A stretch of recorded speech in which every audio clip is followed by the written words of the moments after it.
பாஜக அரசு மைனாரிட்டி அரசு வடை சுடுவாங்க, அழகா வடை சுடுவாங்க. வாயிலே அந்த நிர்மலா அம்மா இருக்காங்களே, அந்த அம்மா மாதிரி வடை சுடுறத நீங்க பார்க்க முடியாது. அப்படியே இந்த 2 பேர் மட்டும் சொன்ன வெண்ணையா சொல்லாம இருக்காங்கல்ல. ஏன் சொல்றதுக்கு காரணம்னா இன்னமும் அவர் தங்களை காப்பாத்திக்கிறாங்களா. நீ சொன்னா எல்லா பேரும் சொல்லு, இல்லை சொல்லாம.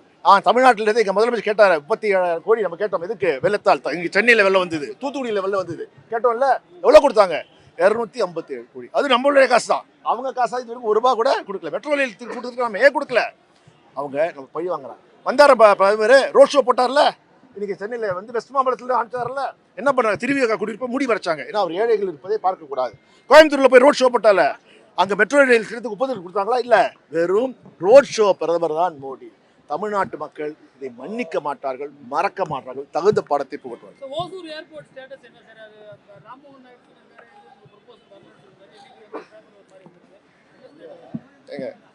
அது அடுத்த பற்றி போலாம். நிதி அமைச்சர் திருமதி நிர்மலா சீதாராமன் அவர்கள் ஒரு நிதி அறிக்கை பெற்றார். இதை பார்த்தீர்கள் என்றால் ஆந்திராவுக்கு சந்திரபாபு நாயுடுக்கு 16,000 கோடி கொடுப்பது போல் ஒரு தோற்றத்தை உருவாக்கிறார்.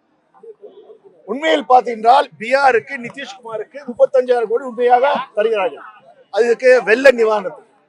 ஆனால் ஆந்திராவிலே சந்திரபாபு நாயுடுக்கு 16,000 கோடி கடனாக கூட தரவில்லை.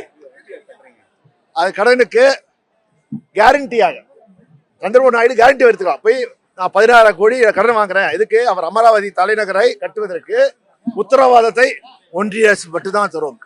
அதற்கான வட்டியையும் அசலையும் அவர் தான், யாரு? சந்திரபாபு நாயுடு தான் தர வேண்டும். ஆந்திரா அரசு தான் தர வேண்டும். இதுல என்ன தெரிகிறது என்றால், இந்தி பேசுகின்ற பீகாருக்கு 35,000 கோடி சொலையா எடுத்து கொடுத்துட்டார். ஆனால் இந்தி பேசாத ஆந்திர பிரதேசத்துக்கு 16,000 கோடிக்கு வெறும் உத்தரவாதத்தை மட்டும்தான் இந்த அரசு இருக்கு. இதுல என்ன தெரியுது? சந்திரபாபு நாயுடு விஷயம் தெரிஞ்சவர் தான். கண்டிப்பாக இந்த மைனாரிட்டி அரசு வீழ்கின்ற நிலை வெகு விரைவிலே வரும் என்று நான் கூறிய. அதே போல் ஒன்றிய அரசு பார்த்தீங்கன்னா, நான் சொன்னோம், எங்கள் முதல்வர் தலைவர் மு.க. ஸ்டாலின் அவர்கள் பதவியேற்ற போது என்ன சொன்னார்? எனக்கு வாக்களித்தவருக்கும் சரி, எனக்கு வாக்களிக்காதவருக்கும் நான் முதலமைச்சர், அவர்களுக்கு முன்னேற்றத்துக்காக நான் உழைப்பேன்.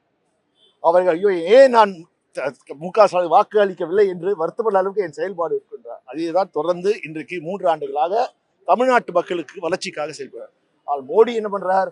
அவருக்கு வாக்களித்த மக்கள் கூட ஓட்டு செலவு செய்யல. இப்போ மைனாரிட்டி அரசை தன்னை பிரதமராக இருக்குவதற்காக, தக்க வைப்பதற்காக காலாக இருக்கின்ற ஆந்திராவுக்கும் பீகாருக்கும் செயல்படுகிறார்.